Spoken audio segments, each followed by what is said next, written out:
Friends, ஞாயிற்றுக்கிழமை நம்ம ஊரில் ஒரு நாள் சித்து பொங்கல்.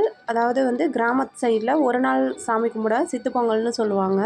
ஒரு நாள் சித்து பொங்கல் அப்படிங்கிறனால இன்னைக்கு 3 நாளைக்கு முன்னாடி ஊரில் தாயார் அழைக்கிறது அப்படின்னு சொல்லுவாங்க. அதாவது அம்மன் அழைச்சி விட்றது. அதுக்காக காலையில் எழுந்திரிச்சு வாசல்லாம் வலிச்சு விட்டு அதுக்கப்புறமா காலையில் ஒரு 8 மணி அப்படிங்கிறப்போ கோயிலுக்கு வர சொல்லியிருந்தாங்க.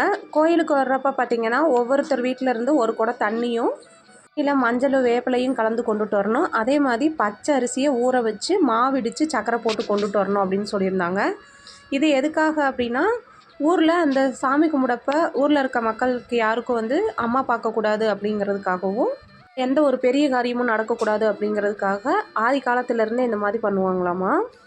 பற்றினா ஃபுல் டீட்டெயில் லாங் வீடியோவில் ஷேர் பண்ணியிருக்கேன். லாங் வீடியோ கீழே டேக் பண்ணியிருக்கேன். வேணுங்கிறவங்க செக் பண்ணி பாருங்கள்.